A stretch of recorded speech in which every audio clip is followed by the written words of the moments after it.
SB8 న్యూస్కి స్వాగతం. వికారాబాద్ జిల్లా తాండూరు పట్టణంలో నేడు తెలంగాణ రాష్ట్ర బార్ కౌన్సిల్ ఎన్నికల ప్రచారం వేడెక్కింది. ఈ జరిగే బార్ కౌన్సిల్ ఎన్నికలకు అభ్యర్థులు రాష్ట్రంలో జోరుగా ప్రచారం నిర్వహిస్తున్నారు. ఎన్నికల ప్రచారంలో భాగంగా నేడు తెలంగాణ హైకోర్టుకు చెందిన ప్రభుత్వ ప్లీడర్ అనంత సేనారెడ్డి తాండూరు బార్ కౌన్సిల్ సభ్యులతో సమావేశమయ్యారు. ఈ సందర్భంగా ఆయన మాట్లాడుతూ 14 సంవత్సరాల పాటు తెలంగాణ రాష్ట్ర బార్ కౌన్సిలర్ అసోసియేషన్లో సేవలు అందిస్తున్నామని, ఈ ఎన్నికల్లో కూడా ప్రథమ ఓటు వేసి తనను గెలిపించాలని ఆయన కోరారు. ఈ కార్యక్రమంలో తాండూరు బార్ అసోసియేషన్ అధ్యక్షులు అగ్గనూరు శ్రీనివాస్, ప్రధాన కార్యదర్శి చంద్రశేఖర్ రెడ్డి, సీనియర్ అడ్వకేట్లు శ్రీనివాసరెడ్డి, పి రామరెడ్డితో పాటు అసోసియేషన్ సభ్యులు తదితరులు పాల్గొన్నారు. తాండూరు ప్రాంతం వెనుకబడిన ప్రాంతమైన ఇక్కడ number of cases sub court జ్యూరిడిక్షన్కు సంబంధించినవి పెండింగ్లో ఉన్నాయి. మరి ఇక్కడ ఏర్పాటు కావాల్సిన అవసరం ఉందని ఆ రోజు జస్టిస్ నగేష్ భీమపాత్ర గారు మన అడ్మినిస్ట్రేటివ్ జడ్జి గారికి రిప్రజెంటేషన్ ఇవ్వడం జరిగింది. స్వయాన మీటింగ్లో, పబ్లిక్ మీటింగ్లో నేను రిక్వెస్ట్ చేయడం జరిగింది. మరి అదేవిధంగా ఈరోజు కూడా తాండూరు న్యాయవాద మిత్రులందరికీ నేను హామీ ఇస్తున్నా, తప్పకుండా ప్రముఖ పాత్ర నేను వహిస్తా సపోర్ట్ తీసుకురావడానికి ఈ సందర్భంగా మీకు మనవి చేస్తాను. అయితే సపోర్ట్ రావడానికి కావాల్సినటువంటి కేసులు అవన్నీ కూడా ఒక స్టాటిస్టిక్స్ ప్రకారంగా మనం రెడీ చేసుకుంటే మళ్ళీ మనం రిప్రజెంటేషన్ పెట్టి హైకోర్టులో మూవ్ చేయించి, మరి హైకోర్టు నుంచి it is fit for establishment of senior civil judge court అనే రిపోర్ట్ తీసుకొని గవర్నమెంట్కి పంపిస్తే మనకు డెఫినెట్గా శాంక్షన్ అవుతుంది. అందులో మీ అందరితో పాటు ప్రముఖ పాత్ర పోషిస్తానని నేను ఈ సందర్భంగా తెలియజేస్తా ఉన్నాను. అయితే చిన్న చిన్న అపోహలు, ఎలక్షన్స్ వస్తున్నాయి కాబట్టి రకరకాల వదంతులు వస్తుంటాయి. సపోర్ట్ రాకపోవడానికి కారణాలు అవన్నీ కూడా అంటే విశ్లేషణ చేసుకుంటూ దానికి ఎవరో కారణము, వాళ్ళ కారణం, వీళ్ళ కారణం అనేది తప్పు. దానికి ఎవరో కారణం కాదు. ఇక్కడ ఉన్నటువంటి అంటే ఆ రోజు ఉన్నటువంటి స్టాటిస్టిక్స్ ప్రకారంగా మనకు ఎలిజిబిలిటీ లేదు అని చెప్పేసి ఒక నిర్ణయం జరిగింది. ఇప్పుడు మనం డెఫినెట్గా స్టాటిస్టిక్స్ మెరుగుపరచుకోవాలి. మనం రిప్రజెంటేషన్ పెట్టుకొని మరి అక్కడ ఉన్నటువంటి అడ్మినిస్ట్రేటివ్ జడ్జి గారితో రిక్వెస్ట్ చేసి, ఇది చాలా వెనుకబడిన ప్రాంతం, నంబర్ ఆఫ్ కేసెస్, ఎందుకంటే మొదటి నుంచి కూడా కేసెస్ చాలా industrial area plus commercial area, మంచి హబ్ ఉన్నది ఇక్కడ లిటిగేషన్ కాబట్టి ఇక్కడ సపోర్ట్ గురించి మరి కంపల్సరీ ఎస్టాబ్లిష్ చేయాలనే ఒక రిప్రజెంటేషన్ పెట్టి మనం ప్రయత్నం మనం చేద్దాం. ఇది సపోర్ట్కు సంబంధించిన విషయం. మరి మిగతా విషయాల గురించి బార్ కౌన్సిల్ వెల్ఫేర్ యాక్టివిటీస్, మన బార్ కౌన్సిల్ ఎట్లా నడుస్తుంది అనే విషయం నేను చాలా డీటెయిల్గా నేను చెప్పిన, దాదాపు ఒక గంటన్నర నేను ఎక్స్ప్లెయిన్ చేసిపోయాను. ఇక్కడ మళ్ళీ కూడా చాలా బ్రీఫ్గా చెప్తా. బార్ కౌన్సిల్ 2 చట్టాల ప్రాసెస్లో చాలామంది పార్టిసిపేట్ చేస్తారు. చాలా సంతోషం, ఎందుకంటే ఎక్కువ మంది పార్టిసిపేట్ చేస్తే చూస్ చేసుకోవడానికి ఎక్కువ అవకాశాలు ఉంటాయి. కాబట్టి ఈ డెమోక్రటిక్ ప్రాసెస్లో అంతమంది పార్టిసిపేట్ చేయడం మంచిదే. కానీ రకరకాల వ్యూస్ ఇక్కడ ప్రజెంట్ చేసిపోతున్నారు. బార్ కౌన్సిల్ అనేది ఒకటి చట్టబద్ధమైనటువంటి సంస్థ. బార్ కౌన్సిల్ 2 ప్రధానమైనటువంటి చట్టాల మీద నడుస్తుంది. Number 1 1961 advocates act, number 2 Telangana advocates and clerks welfare fund act 1987. దీని పరిధిలోనే, ఈ 2 చట్టాల పరిధిలోనే బార్ కౌన్సిల్ అనే వ్యవస్థ, స్టాట్యూటరీ బాడీ రన్ అవుతుంది. మిత్రులారా, బార్ కౌన్సిల్ యొక్క చేపట్టే యొక్క వెల్ఫేర్ స్కీమ్స్ ఆల్రెడీ నేను మీకు డీటెయిల్గా చెప్పిన. బార్ కౌన్సిల్కు ఒకటే ఒక ప్రధానమైనటువంటి ఆదాయం ఏంటంటే మన welfare fund ticket. Welfare fund ticket ద్వారా వచ్చినటువంటి ఆదాయము ప్రతి సంవత్సరానికి 16 కోట్ల రూపాయలు ఆదాయం వస్తుంది. మీరు లేకపోతే మనం ఎవరమైనా అనుమానం ఉంటే మనం రైట్ టు ఇన్ఫర్మేషన్ యాక్ట్ కింద సెక్రటరీ గారి దగ్గర అప్లికేషన్ పెట్టుకుంటే ఇదే డీటెయిల్స్ వస్తాయి. 16 కోట్ల రూపాయలు మనకు ఆదాయం ఉన్నప్పుడు మనము వెల్ఫేర్ స్కీమ్స్ అడ్వకేట్లకు Telangana advocates welfare fund act కింద మెంబర్షిప్ ఉన్న వాళ్ళకు ఏం వెల్ఫేర్ స్కీమ్స్ చేసుకున్నామంటే, ఒకటి డెత్ బెనిఫిట్, రెండవది ఫైనాన్షియల్ అసిస్టెన్స్, మూడవది library loans, funeral expenses, retirement benefits. ఈ 5 ప్రధానమైనటువంటి వెల్ఫేర్ స్కీమ్స్ చేస్తున్నాం. ఈ 16 కోట్ల రూపాయల ఆదాయంలో major portion of income death బెనిఫిట్స్కే వెళ్ళిపోతుంది. మిత్రులారా, తెలంగాణ రాష్ట్రంలో ప్రతి సంవత్సరము 100 నుంచి 120 వరకు మోర్టాలిటీ అంటే డెత్స్ న్యాయవాదులై జరుగుతున్నాయి. మనం ఎగ్జాంపుల్ 120 డెత్స్ అనుకుందాం. 120 ఇంటూ 10 లక్షలు, 12 కోట్ల రూపాయలు ఖాళీ డెత్ బెనిఫిట్స్కే వెళ్ళిపోతున్నాయి. 16 కోట్ల ఆదాయంలో మనకు మిగిలింది 4 కోట్ల రూపాయలు. ఈ 4 కోట్ల రూపాయలతోని మిగిలినటువంటి 4 వెల్ఫేర్ స్కీమ్స్ చేసుకోవాలి. ఒకటి ఫైనాన్షియల్ అసిస్టెన్స్, రెండవది ఫ్యూనరల్ ఎక్స్పెన్సెస్, మూడవది లైబ్రరీ లోన్స్, తర్వాత రిటైర్మెంట్ బెనిఫిట్స్. డెత్ బెనిఫిట్ తర్వాత వచ్చేది సెకండ్ స్టేజ్లో ఫైనాన్షియల్ అసిస్టెన్స్. ఫైనాన్షియల్ అసిస్టెన్స్లో ఒక అడ్వకేట్ లైఫ్ టైంలో 1 లక్ష రూపాయలు క్లెయిమ్ చేసుకోవచ్చు. అంతకంటే ముందు 60,000 ఉండే, మనం వెల్ఫేర్ టికెట్ 250 రూపీస్ చేసిన తర్వాత దాన్ని 1 lakh రూపీస్ పెంచడం జరిగింది. ఆ 1 lakh రూపీస్ అంతకంటే ముందు స్పౌస్ ఇంక్లూడ్ కాలేదు, ఇప్పుడు స్పౌస్ కూడా ఇంక్లూడ్ అయింది. అంటే 1 లక్ష రూపాయలు మొత్తం లైఫ్ టైంలో క్లెయిమ్ చేసుకోవచ్చు. ఫైనాన్షియల్ అసిస్టెన్స్ అంటే మీకు అందరు కూడా తెలుసు, 24 అవర్స్ కంటే ఎక్కువ హాస్పిటలైజ్ అయితే మరి మనం బిల్స్ డిశ్చార్జ్ సమ్మరీతో బిల్స్ బార్ కౌన్సిల్కి పెడితే బార్ కౌన్సిల్ దగ్గర వెల్ఫేర్ ఫండ్ కమిటీ శాంక్షన్ చేస్తుంది అమౌంట్. బార్ కౌన్సిల్ ఒక టేబుల్ రెడీ చేసి పెట్టుకుంది. For example 3,00,000 rupees advocate claim చేసుకోవచ్చు. వెల్ఫేర్ ఫండ్ లో మెంబర్షిప్ ఉన్న వాళ్ళకే ఈ వెసులుబాటు ఉంటుంది. మరి థర్డ్ వెల్ఫేర్ ఏంటంటే లైబ్రరీలో 7 years కంటే తక్కువ స్టాండింగ్ ఉన్న అడ్వకేట్స్ కు interest free 10,000 rupees loan. 10,000 rupees loan cash ఇవ్వకుండా బార్ కౌన్సిల్ వాళ్ళే అడ్వకేట్ దగ్గర నుంచి, జూనియర్ అడ్వకేట్ దగ్గర నుంచి ఇండెంట్ తీసుకొని బుక్స్ ఇస్తారు. ఎందుకంటే వాళ్ళు ఇనిషియల్ స్టేజ్ లో జూనియర్ అడ్వకేట్స్ నిలదొక్కుకోవడానికి, ప్రాక్టీస్ లో స్టెబిలిటీ కావడానికి మెయిన్ అన్ని పుస్తకాలు రావు కానీ మెయిన్ ఇంపార్టెంట్ పుస్తకాలు వస్తాయి. దాని తర్వాత మనకు లైబ్రరీ లోన్స్ తర్వాత వాలంటరీ రిటైర్మెంట్. ప్రతి సంవత్సరము దాదాపు ఒక 15 నుంచి 15 మంది న్యాయవాదులు వాలంటరీ రిటైర్మెంట్ తీసుకుంటారు.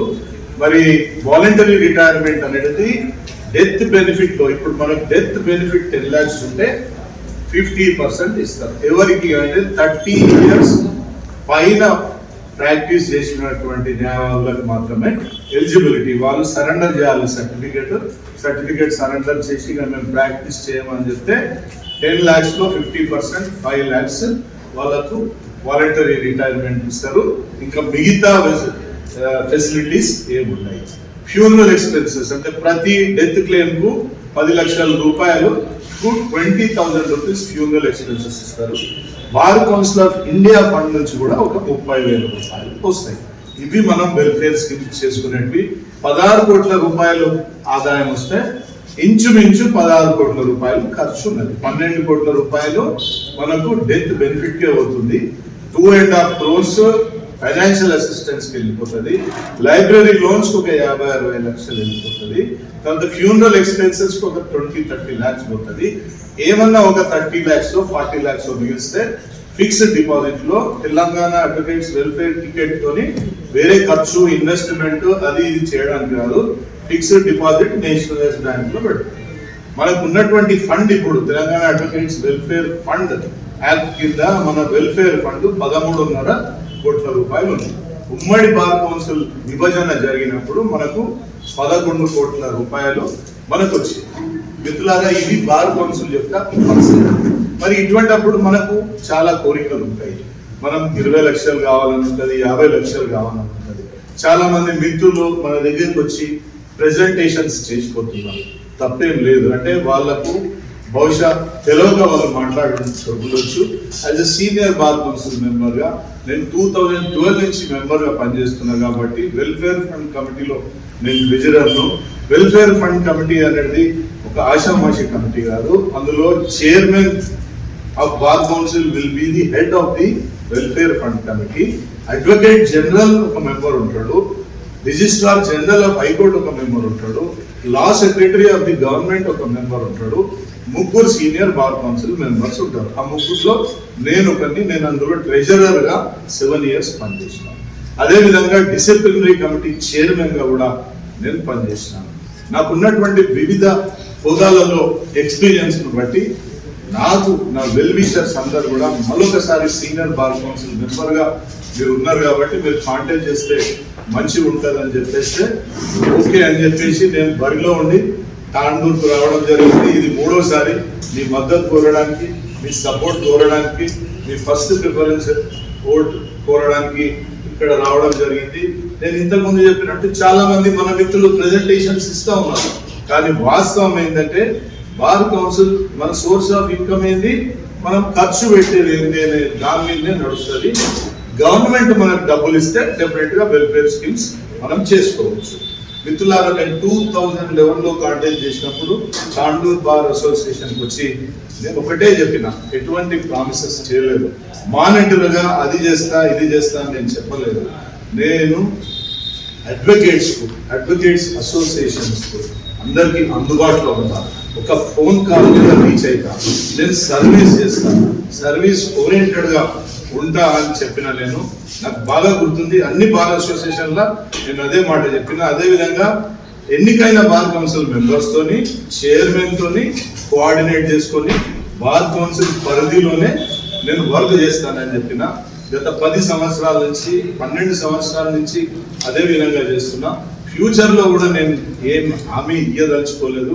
ఒకటే హామీ ఇస్తా, ఏంటంటే నేను మీకు అందరికీ అందుబాటులో ఉంటా, మీకు అందరికీ రీచ్లో ఉంటా. అడ్వకేట్స్ ప్రొఫెషన్ పరంగా కానీ, అడ్వకేట్స్ మెడిక్లెయిమ్ పాలసీ క్లెయిమ్స్ సంబంధించి కానీ, బార్ కౌన్సిల్లో ఎటువంటి సమస్యలు ఉన్నా కానీ, తాండూర్ బార్ అసోసియేషన్కు హైకోర్టులో ఏమైనా సమస్యలు ఉంటే ఇన్ఫ్రాస్ట్రక్చర్ కానీ, బిల్డింగ్ కానీ, సపోర్ట్ ముఖ్యంగా ఏర్పడడానికి కానీ 100కు 100% నేను సహాయం అందిస్తానని చెప్పేసి హామీ ఇస్తున్నాను. అంతే తప్ప నేను ప్లాట్లు ఇస్తాను, లేకపోతే ఇల్లు ఇస్తాను, లేకపోతే 50 లక్షల రూపాయలు నేను ఏదో చేస్తాను అని చెప్పాల్సిన పని అయితే నాకు లేదు. ఆ ప్రామిసెస్ నేను చేయదలుచుకోలేదు. ఈరోజు కొత్తగా ఎన్నికలు వచ్చినాయని నేను కాంటాక్ట్ చేస్తలేను. యాజ్ ఎ సీనియర్ మెంబర్గా ఎక్స్పీరియన్స్ ఉన్నది కాబట్టి ఫ్యూచర్లో మీకు అందరికి కూడా తెలుసు, 2018లో జరిగినటువంటి బార్ కౌన్సిల్ ఎన్నికల్లో తెలంగాణ రాష్ట్రంలోనే మొట్టమొదటి స్థానంలో నన్ను మీరు అందరు కలిసి గెలిపించారు. 25 మందిలో మొట్టమొదటి స్థానం ఫస్ట్ ప్రిఫరెన్స్ ఓట్లలోనే మీరందరూ కలిసి నన్ను బయటేసిండ్రు. నా గొప్పతనం కాదండి. తాండూర్, వికారాబాద్, పరిగి, షేరెల్ల, కొడంగల్ ప్రాంతాల గొప్పతనం. ఈ ఓట్లు కౌంటింగ్ వచ్చేసరికి నేను పైకి వెళ్ళిపోయి 25 మందిలో టాప్ లో ఉన్నా. ఆ టాప్ లో ఉన్నా కాబట్టి నేను ఈ 7 సంవత్సరాలు నేను మీకు సర్వీస్ చేయగలిగిన. దయచేసి నా విన్నపం ఏంటంటే, మళ్ళీ కూడా ఇక్కడ నుంచి పెద్ద ఎత్తున నాకు సపోర్ట్ చేయండి, ఫస్ట్ ప్రిఫరెన్స్ ఓట్ చేయండి. నేను వచ్చే 5 సంవత్సరాలలో తప్పకుండా మీకు అందుబాటులో ఉంటా, సపోర్ట్ ఏర్పాటు చేసి తీరుతా అని చెప్పేసి ఈ సభ. దానికి మీ అందరి కోఆపరేషన్ కూడా కావాలి.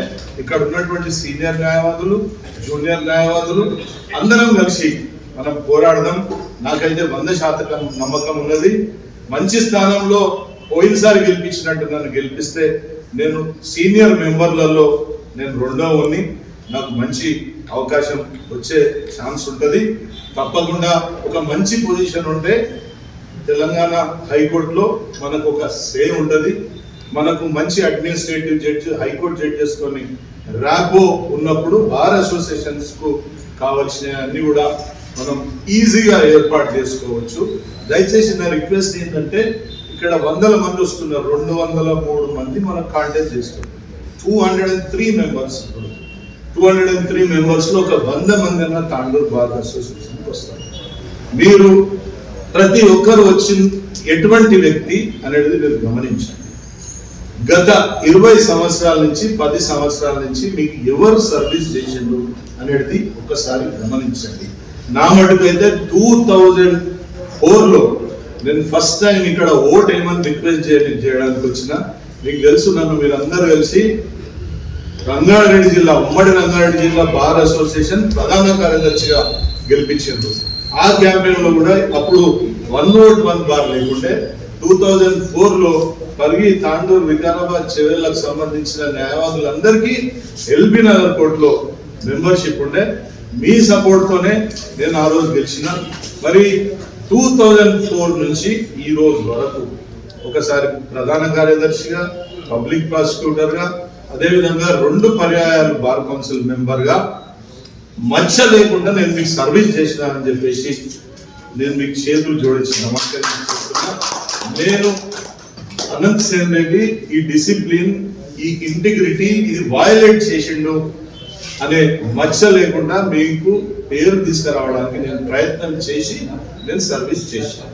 మీరు దయచేసి ఏం చేయండి అంటే మీరు అసెస్ చేసుకోండి. ఇక్కడ 100 మంది వచ్చింది అనుకోండి, 100 మందిలో మనకు పాస్ట్ హిస్టరీ ఏముంది, ఎవరు సర్వీస్ చేశారు, డబ్బులు గిఫ్ట్స్ అవన్నీ ఈ రోజు వస్తాయి, రేపు పోతాయి.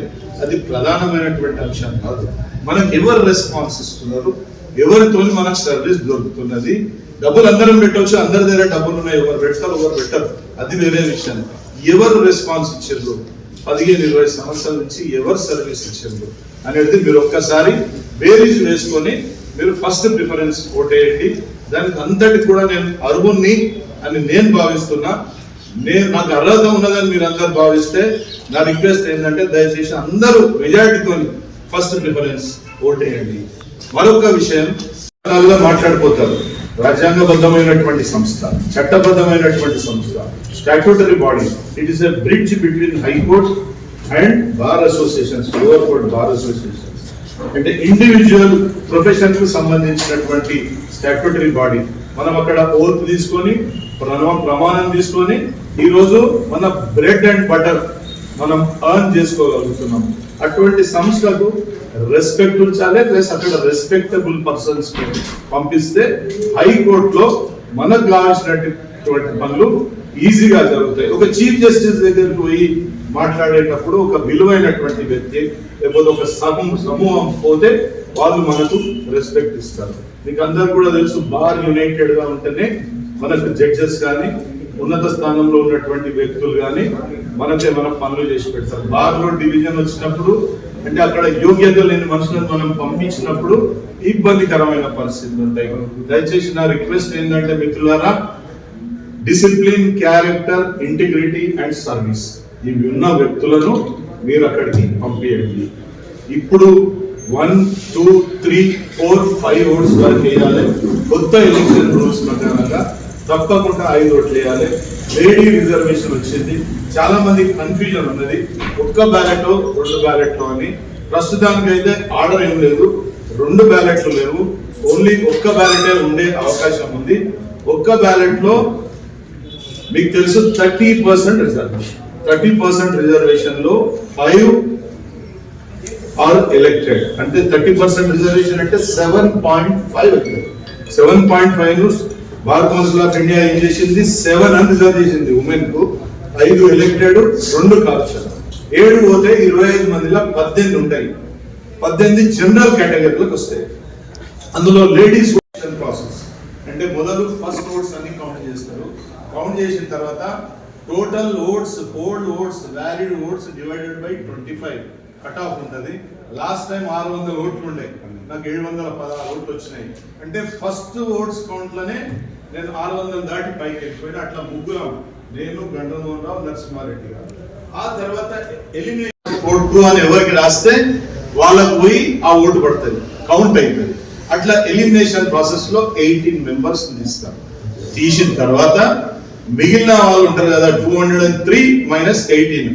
అందులో లేడీస్ ఎంత మంది ఉంటే అంత మంది 1, 2, 3, 4, 5 టాప్ ఓట్స్ వాళ్ళని డిక్లేర్ చేస్తారు. ఇప్పుడు ఉన్న పరిస్థితి అది. ఒకటే బ్యాలెట్. ONE 1 అనేది ఒకరికి వేయాలి, మనకు కన్ఫ్యూజ్ అయిపోతాం.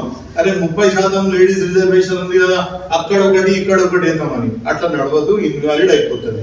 ప్రిఫరెన్షియల్ సిస్టమ్ ఆఫ్ ఓటింగ్ లో ONE 1 ఒకటే ఉంటది. ONE 1 జెంట్స్ కన్నా వేయొచ్చు, లేడీస్ మనకన్నా ఉమెన్ కన్నా జెంట్స్ ఎవరికన్నా వేయొచ్చు. 1 2 3 4 5 డిజిట్స్ వేస్తే ఇన్వాలిడ్ అవుతుంది. మీకు అంతా తెలుసు. జూనియర్ అడ్వకేట్ ఎవరన్నా ఉంటే కూడా మీరు తెలుసుకోండి. ONE 1 TWO2 THRE 3 FOUR 5 వరకు వేయాలి. 4 వేస్తే కూడా నేను అనుకుంటా అలా బ్యాలెట్ లో క్లియర్ గా రాసి ఉంటుంది. 4 వేస్తే కూడా ఇన్వాలిడ్ అవుతుంది. 5 ఓట్స్ కంపల్సరీ వేయాలి. 5 to ఓపిక ఉంటే 18, 5 to 18 ఓట్స్ వేయాలి. ప్లస్ 5 మళ్ళా 5 to 23 వేయాలి. ఎందుకంటే లేడీస్ కూడా అందులోకి వస్తారు. 2 ఆప్షన్ ఉంటాయి. కాబట్టి మిత్రులారా, ఇన్స్ట్రక్షన్స్ అన్ని ఫాలో కండి. మరి లాస్ట్ టైం మీరు చెప్తున్నారు 1680 పైచిలకు ఓట్లు ఇన్వాలిడ్ అయిపోయినాయి. మనం ఇంటెలెక్చువల్ సొసైటీకి సంబంధించిన వ్యక్తులం. ఆ పోలైన 19,000 ఓట్లలో 1680 ఓట్లు ఇన్వాలిడ్ అయింది. దయచేసి ఇన్వాలిడ్ కాకుండా చూసుకోండి. ONE 1 TWO2 అని రాయండి. మరి